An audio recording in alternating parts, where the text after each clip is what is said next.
A arte da guerra, Sun Tzu. O verdadeiro objetivo da guerra é a paz. O livro A Arte da Guerra foi escrito por volta de 481 a 221 anos antes de Cristo, e é considerado um ótimo referencial de liderança até nos dias de hoje. Recentemente, ele foi adotado como manual de estratégia por empresários de todo o mundo. Foi muito lido pelos melhores generais da atualidade. O livro fala sobre técnicas de liderança para obter a vitória na guerra, mas pode-se também aplicar na vida comum das pessoas, seja no âmbito profissional ou pessoal. 1. Avaliações. A guerra é de vital importância para a nação. Existem 5 coisas que devemos conhecer para prever como uma guerra terminará. 1. Caminho. Aquilo que faz com que o povo esteja em harmonia com seu líder, seguindo-o onde for, sem ter medo do perigo, da vida ou da morte. 2. Tempo. É a mudança das estações. 3. Terreno. São as distâncias, a facilidade do movimento, os espaços e as chances de sobreviver. 4.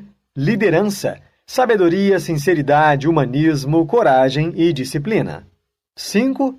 Regras. Organização, hierarquia e provisão. Quem conhece essas regras vence a batalha e quem não sabe, perde. O líder sábio cria situações favoráveis numa batalha. Para vencer a guerra, deve-se basear no engano. Finja ser franco quando puder atacar e ser forte quando não puder. Ataque o adversário quando ele estiver desorganizado. Evite atacá-lo quando ele estiver preparado. Confunda-o e desconcentre-o, fazendo com que ele se irrite. Estimule a arrogância dele, simulando fraqueza. Calculando bem, aumentamos a probabilidade de vencer, pois quem avalia as situações, os riscos e recursos, verá o resultado surgir com clareza. 2. O combate. O general que compreende a guerra é o ministro do povo e o protetor da nação. Mesmo que estejamos ganhando uma batalha, não podemos demorar muito para terminá-la ou nossas tropas irão se desanimar e perder a motivação. Se as tropas estão cansadas, suas armas gastas, seus mantimentos acabando e a vontade já se foi. O cenário poderá mudar, as coisas ruins poderão aparecer e as más influências dos inimigos se manifestarão. Guerra longa nunca é benéfica para ninguém. Todos os envolvidos sofrem e gastam muito mais recursos. Um bom general é aquele que se mantém à custa do inimigo. Em uma guerra, o mais importante é alcançar a vitória e não ficar persistindo no caminho até ela. 3. Estratégia de ataque. A habilidade suprema não consiste em ganhar 100 batalhas, mas sim em vencer o inimigo sem combater. Como regra geral, é melhor conservar um inimigo do que destruí-lo, pois a vida e os recursos têm muito mais valor do que a morte e a destruição. É fundamental primeiro destruir os planos do inimigo, depois as suas alianças e, se necessário, por fim, ataque suas tropas.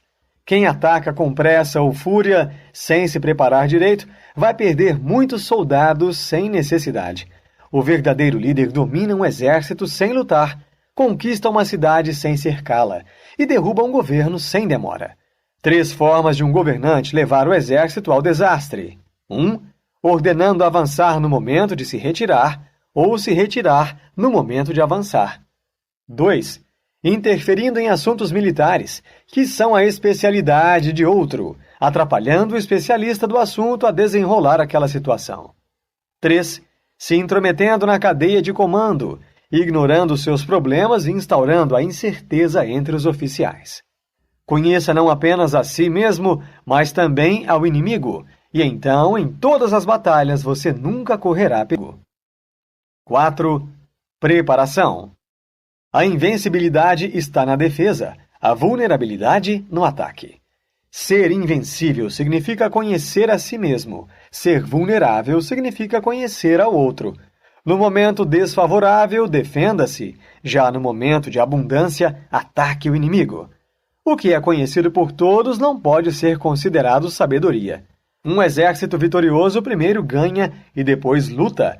Já um perdedor luta primeiro e tenta alcançar a vitória depois. As regras da lei da guerra são 5. Mensuração das coisas, avaliação, cálculo, comparação e vitória. Mas tudo é uma questão de estar preparado por meio de planejamentos estratégicos. 5. Propensão. Governar sobre muitos é o mesmo que sobre poucos. É uma questão de organização. Tornar um exército capaz de lutar contra o inimigo com a certeza de que não perderá aquela batalha é apenas uma questão de método. Existem os métodos tradicionais e os não tradicionais.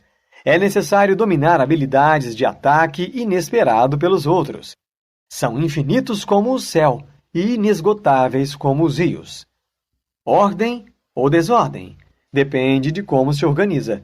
Covardia ou coragem? Depende da vontade. Força ou fraqueza? Depende da preparação. Aqueles que dominam a lei da guerra fazem com que o inimigo se mova segundo a sua vontade, criando situações desvantajosas para ele. Conseguem atraí-lo com ilusões de vitória e o emboscam numa armadilha fatal. 6. O cheio e o vazio. O bom guerreiro atrai o inimigo para si e nunca inicia o combate. Os que se adiantam e chegam primeiro ao campo de batalha esperando o adversário ganham vantagem. Os que chegam por último iniciam a batalha já esgotados. Procure atacar onde não há defesa. Defenda-se onde não parece que será atacado pelo inimigo. Seja extremamente sutil e misterioso. Não deixe com que vejam ou escutem seus passos. Controle o destino do inimigo sem ser percebido. Induza o inimigo a revelar suas estratégias sem que ele descubra as suas. Você estará concentrado e ele dividido. Uma vitória pode ser construída. Mesmo que seu exército seja numeroso, se não tiver o conhecimento sobre onde e quando será a batalha, não saberá se vai vencer. A perfeição de um exército se dá quando seus inimigos não sabem da existência dele e não o compreendem. Os espiões não o entenderão e ninguém conseguirá fazer estratégias e planos contra ele. Uma vitória não se repete, ela sempre se adapta e varia. Da mesma forma que a água se adapta por onde passa, quem alcança a vitória se adaptando às circunstâncias é genial. 7. Manobras. A guerra se baseia no engano, se faz pelo ganho e se adapta pela divisão e combinação. As manobras consistem em ter o domínio das distâncias e transformar os problemas em vantagens. Enganando o inimigo com vantagens ilusórias, podemos chegar antes ou depois dele. Esse é o domínio da estratégia da distância. Controle e concentre a atenção das tropas para que todos ajam e pensem juntos. Assim, ninguém tomará atitudes diferentes que possam colocar todos em risco. Essa é a regra para dominar a tropa. Controle a audição e a visão das tropas. Enfrente a desordem utilizando a ordem. Enfrente os agitados com calma. Isso é o controle do coração. As leis das manobras são: se ele foge, não o persiga. Não ataque suas tropas de elite. Não prove de sua comida. Não detenha um exército de volta para casa. Deixe sempre uma rota de fuga. Não persiga um inimigo desesperado. 8. As 9 mudanças. Por essas razões, o general sábio pondera, pesa o que há de favorável, de desfavorável e decide o que é mais acertado. Ao levar em conta o que é favorável, torna o plano executável. Ao levar em conta o que é desfavorável, soluciona as dificuldades. 1. Não acampe em terreno baixo. 2. Seja diplomático na fronteira e faça aliados. 3. Não fique em terra ruim. 4. Em terra inóspita, planeje. 5. Em campo de morte, lute. 6. Algumas vias não devem ser percorridas. 7. Alguns exércitos não devem ser atacados. 8. Algumas cidades não devem ser sitiadas. 9. Alguns terrenos não devem ser disputados. Motive os adversários com benefícios. Mantenha-os sempre ocupados. Não suponha que o inimigo não virá. Esteja sempre pronto para recebê-lo. Seja invencível. 5 características que são ruins em um general. 1. Se for imprudente, morre logo. 2. Se for covarde, é capturado. 3. Se for exaltado, será humilhado. 4. Se for moralista, será difamado. 5. Se for bondoso, sofrerá. 9. Sobre a movimentação. Quando há inquietação entre os soldados, o general já perdeu sua autoridade. Uma tropa deve escolher permanecer em lugares altos e evitar os baixos, ficar na luz e fugir da sombra. Quando houver tempestades, espere até acalmar para prosseguir.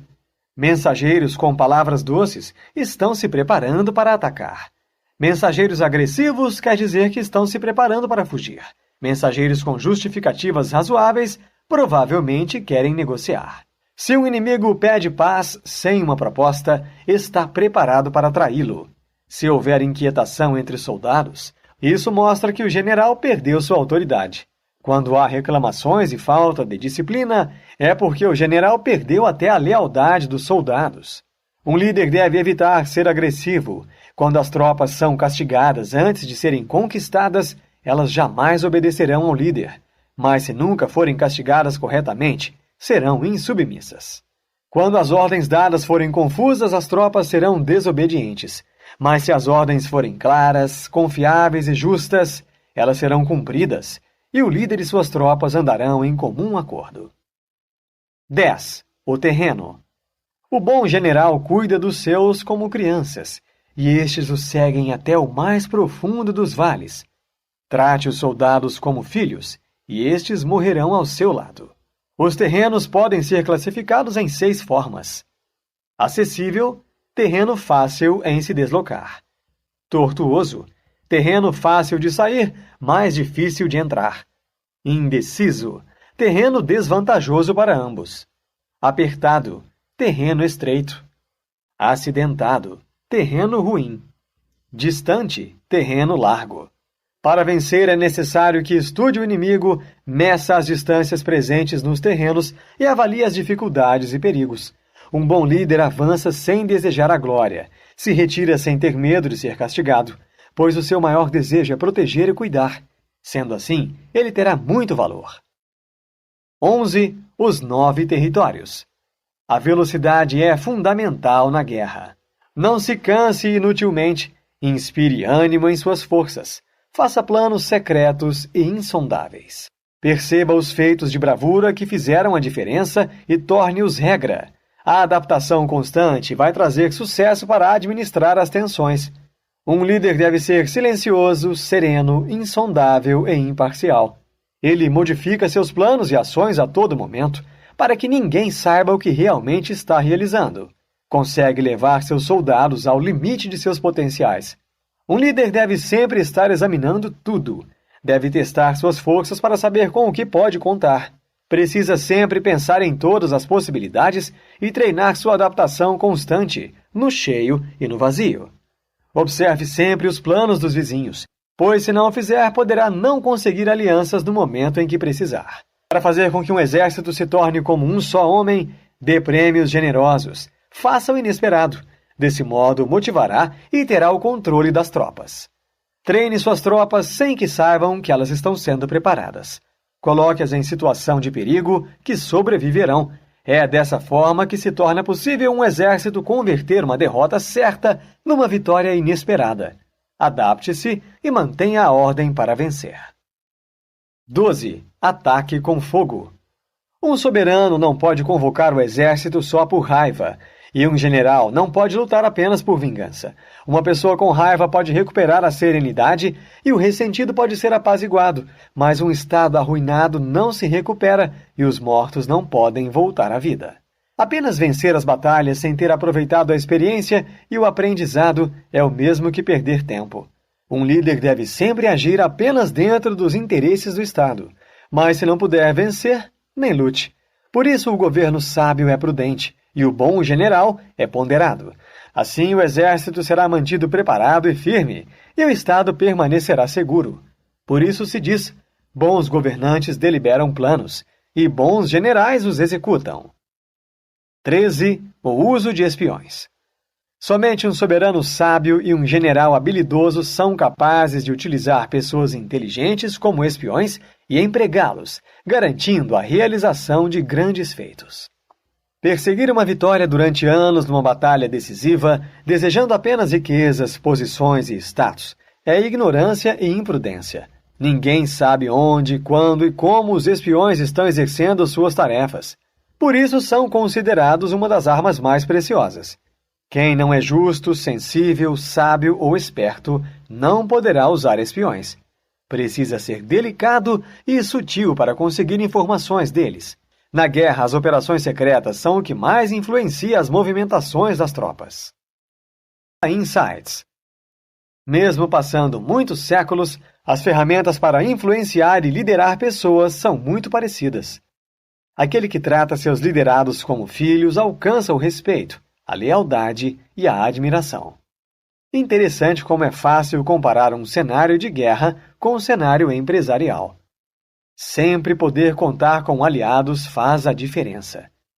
Quando estamos preparados para as tempestades da vida, conseguimos enfrentá-las com mais coragem e menos sofrimento. Testar as habilidades a ponto de descobrir os potenciais é de extrema importância para conhecer melhor sua equipe. Nos dias de hoje passamos por diversos tipos de terrenos e nem notamos a diferença, mas depois sentimos as consequências. Neste livro você aprendeu que até nos dias de hoje ainda vivemos várias guerras no dia a dia, seja no trabalho, na família, nos estudos ou até mesmo dentro de nós. Mas existem ferramentas que nos ajudam a vencer uma batalha de cada vez, que se conseguirmos passar pelas tempestades e terrenos diversos, conquistaremos aliados e territórios.